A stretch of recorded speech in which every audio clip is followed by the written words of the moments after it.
వాగర్థావివ సంపృక్తౌ వాగర్థప్రతిపత్తయే జగతఃపితరౌ వందే పార్వతీ పరమేశ్వరౌ. సదాశివసమారంభాం శంకరాచార్య మధ్యమాం అస్మదాచార్యపర్యంతం వందే గురుపరంపరాం. ఆదిత్యాయ చ సోమాయ మంగళాయ బుధాయ చ గురుశుక్రశనిభ్యశ్చ రాహవే కేతవే నమః. శృంగేరి జగద్గురుపీఠాధిపతులకి, కంచిపీఠాధిపతులకి నమస్కారం తెలియజేసుకుంటూ కార్యక్రమాన్ని ప్రారంభిద్దాం.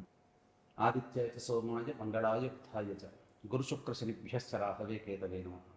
శృంగేరి జగద్గురుపీఠాధిపతులకి, కంచిపీఠాధిపతులకి నమస్కారం తెలియజేసుకుంటూ కార్యక్రమాన్ని ప్రారంభిద్దాం.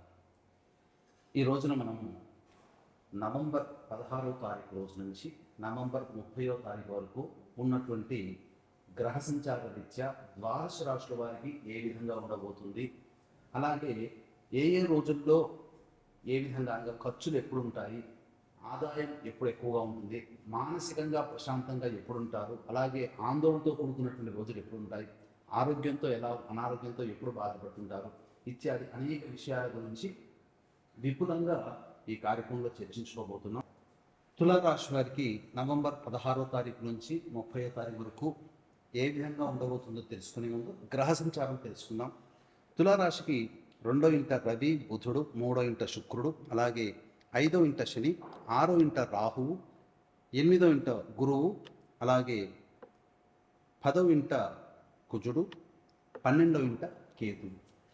వెరసి చూసుకున్నట్లయితే ప్రధానంగా ఈ యొక్క తులారాశి వారికి రవి ప్రభావము, శుక్ర ప్రభావము, ఇక కేతుగ్రహ ప్రభావము, ఈ కారణం చేత కుజగ్రహ ప్రభావం, ఈ యొక్క గ్రహాల యొక్క ప్రభావం కొంత ప్రతికూలత ఫలితాలు పొందినప్పటికీ గ్రహ సంచారం రీత్యా ఉన్నటువంటి కొన్ని రోజుల ప్రభావం, ఆ యొక్క స్థితిగతులు మీరు చెడుని కూడా మీరు మంచిగా మార్చుకోగలుగుతారు.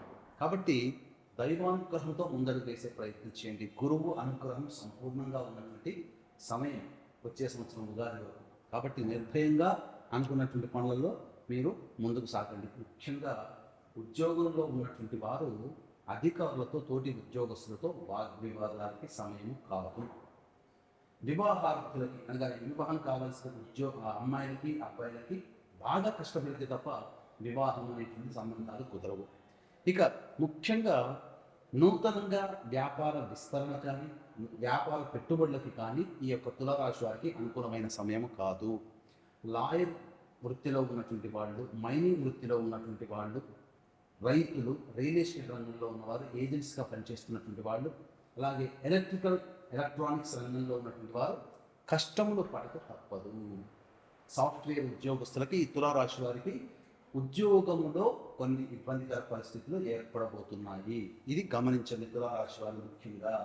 ఇక గమనించుకున్నట్లయితే రైతులు సాధారణమైనటువంటి పంటల్ని వేసుకుంటే చాలా మంచిది. కమర్షియల్ పంటల జోలికి వెళ్ళకండి.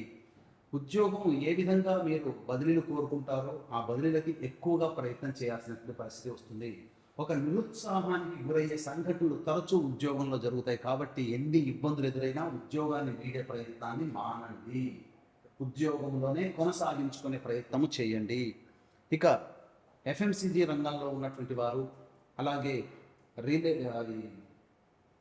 ఎఫ్ఎంసీజీ రంగంలో ఉన్నటువంటి వారు, అలాగే hotel business, restaurant business, educational business, jewellery బిజినెస్లో ఉన్నవాళ్ళు, అలాగే సూపర్ మార్కెట్లో ఉన్నటువంటి వాళ్ళకందరికీ కూడా అవకాశాలు మెరుగుపడతాయి. వ్యాపార విస్తరణ చక్కగా ఉంటుంది. ఊహించిన దానికంటే ఎక్కువగా లాభాలు ఈ యొక్క గురు ప్రభావం ఇప్పుడు చెప్పినటువంటి వృత్తిలో ఉన్న వాళ్ళకి జరుగుతుంది. ఇక ముఖ్యంగా గమనించుకున్నట్లయితే విద్యార్థులకి ప్రయత్నిస్తే తప్పకుండా మీకు విజయం చేకూరుతుంది. ఎందుకంటే బాగా ప్రయత్నం చేయాలి. కొన్నిసార్లు కొన్ని రాష్ట్ర వాళ్ళకి గ్రహాలు అనుకూలంగా లేకపోవడం చేత ఎంత ప్రయత్నించినా సత్ఫలితాలు పొందలేరు. కానీ ఈ తులారాశి వారు కొద్ది ప్రయత్నం గట్టిగా కనుక చేసినట్లయితే ఈ 16 నుంచి 30 తారీఖుల్లో మంచి శుభ ఫలితాలు పొందుతారు. ముఖ్యంగా విదేశీ యానం, విదేశీ విద్యకు చేయ ప్రయత్నాలు కొనికి వస్తాయి. కోరుకున్న చోట, కోరుకున్న యూనివర్సిటీలో మీకు ప్రవేశం లభిస్తుందని చెప్పవచ్చు.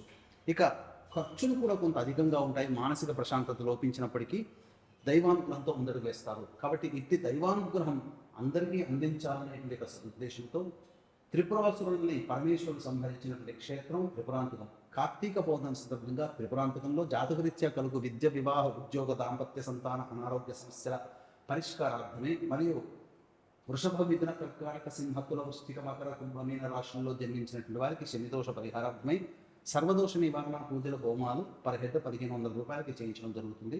అవకాశం ఉన్న వాళ్ళు కార్యక్రమ తదనంతరం కాంటాక్ట్ చేసి పూర్తి వివరాలు తెలుసుకోవచ్చు. ఇక ముఖ్యంగా ఆఖరి కార్తీక సోమవారం నవంబర్ 25వ తారీఖు రోజున గోకర్ణంలో ఈ యొక్క పితృదోష నివారణ పూజలు అంటే తండ్రి వైపు 6 తరాలు, తల్లి వైపు 3 తరాల్లో కుటుంబంలో ఏవైనా దుర్మరణాలు అనగా road accident, fire accident, suicide attempt, నదిలో బావిలో పడి చనిపోవడం, ఇంట్లోంచి వెళ్ళిపోవడం, లివర్ ఫెయిల్యూర్, కిడ్నీ ఫెయిల్యూర్, క్యాన్సర్తో చనిపోవడం, 60 సంవత్సరాల లోపల ఏ విధంగా చనిపోయినా వీటన్నిటినీ పితృదోషములు అంటారు. వీటి వలన మోక్షాన్ని పొందని ఆత్మలు ఉంటాయి. ఈ యొక్క ప్రభావం, పితృదోష ప్రభావంలో కుటుంబంలో అనుకున్నటువంటి పనులు పూర్తి కావు, పిల్లలకి పెళ్ళిళ్ళు, అలాగే సంతానం కలగకుండా ఇబ్బంది పడుతూ ఉంటుంటారు. ఇలా అనేక రకాలైనటువంటి సమస్యలు ఒకటి వెంబడి మిమ్మల్ని బాధిస్తుంటాయి. కాబట్టి ఆఖరి కార్తీక సోమవారం నవంబర్ 25వ తారీఖు రోజున ఈ యొక్క పితృదోష నివారణ పూజలు చక్కగా జరిపించడం జరుగుతుంది. అవకాశం ఉన్న వాళ్ళు కార్యక్రమం తదనంతరం కాంటాక్ట్ చేసి వివరాలు తెలుసుకోవచ్చు. ఇక క్లుప్తంగా 16వ తారీఖు నుంచి 30వ తారీఖు వరకు ఈ నవంబర్ మాసంలో ఖర్చులు ఎప్పుడు ఉంటాయి, ఆదాయం ఎప్పుడు ఉంటుంది అనే విషయాల గురించి తెలుసుకుందాం. 16, 17 తారీఖుల్లో కనుక చూసుకున్నట్లయితే ఖర్చులు అధికంగా ఉంటాయి. మానసికమైనటువంటి ప్రశాంతత లోపించదు. తద్వారా ఇబ్బందికర పరిస్థితులు, ఏ పని ఎందుకు చేస్తున్నాము అనేటువంటి యొక్క సంశయంతో వృధా కాలయాపన జరుగుతుంది. ఒక జిగ్జాగ్ లాగా లైఫ్ ఉంటుంది. ఇక 18, 19, 20 తారీఖులో కనుక చూసుకున్నట్లయితే మీకు వారసత్వంగా వచ్చినటువంటి ఆస్తుల వివాదానికి సంబంధించినటువంటి ఫలితాల్లో ప్రతికూలతగా మారుతాయి. అలాగే ఉద్యోగస్తులు ఈ 18, 19, 20 తారీఖుల్లో జాగ్రత్తలు పాటించండి. మరీ ముఖ్యంగా సంతానంతో విభేదాలు పెట్టుకోవద్దు. సంతానం మూలకంగా ఖర్చులు, సమస్యలు పెరుగుతాయి. కాబట్టి లౌక్యంతో వ్యవహరించండి. 21, 22 తారీఖుల్లో నిరుద్యోగస్తులకి ఉద్యోగం లభించే అవకాశాలు, ఉద్యోగంలో కాస్త ప్రశాంతత, ఏదో సాధించాలనే సంతృప్తి ఉంటుంది. 23, 24 తారీఖుల్లో అన్ని రంగాల్లో ఉన్నటువంటి వారికి అధిక లాభాదాయం, సంపూర్ణమైనటువంటి సంతోషంతో గడుపుతారు. ఇక 25, 26, 27 తారీఖులో కనుక చూసుకున్నట్లయితే ఖర్చులు అధికంగా ఉంటాయి. వృధా కాలయాపన, అలాగే దూర ప్రాంత ప్రయాణాలు, వృధా ప్రయాణాలు చేయాల్సి వచ్చి రావడం, శ్రమకు తగ్గ ఫలితం పొందకపోవడం ఈ 3 రోజుల్లో జరుగుతుంది. ఇక 28, 29 తారీఖుల్లో పెండింగ్లో ఉన్నటువంటి పనులను పూర్తి చేసుకుంటారు. అలాగే విందులు, వినోదాలు కుటుంబ సభ్యులతో పాల్గొంటారు. అన్ని విధాలుగా ఆనందంగా జీవిస్తారు. 30వ తారీఖు రోజున కుటుంబ సభ్యులతో వాగ్వివాదాలు చోటు చేసుకుంటాయి. ఖర్చులు కూడా అధికంగా ఉంటాయి. ఏ తర్వాత చెప్పొచ్చేది ఏమిటంటే 16, 17, 25, 26, 27, 30వ తారీఖుల్లో ఖర్చులు అధికంగా ఉంటాయి. కావున జాగ్రత్తలు పాటించండి. సమస్యలు ఉన్నాయి కాబట్టి ప్రశాంతత కోసం ధ్యానాన్ని అలవాటు చేసుకోండి. ఖర్చులను తగ్గించుకోవడమో, వాయిదా వేసుకోవడం చేసుకుంటే ఆ రోజుల్లో ఉన్నటువంటి ఖర్చులు తోడై, మీరు అనుకున్న ఖర్చులు తోడై మిమ్మల్ని బాధిస్తుంది. కాబట్టి చెప్పిన విధంగా పాటించండి. ఇవన్నీ గోచారరీత్యా తులారాశి వారికి చెప్పబడుతున్నటువంటి ఫలితాలు.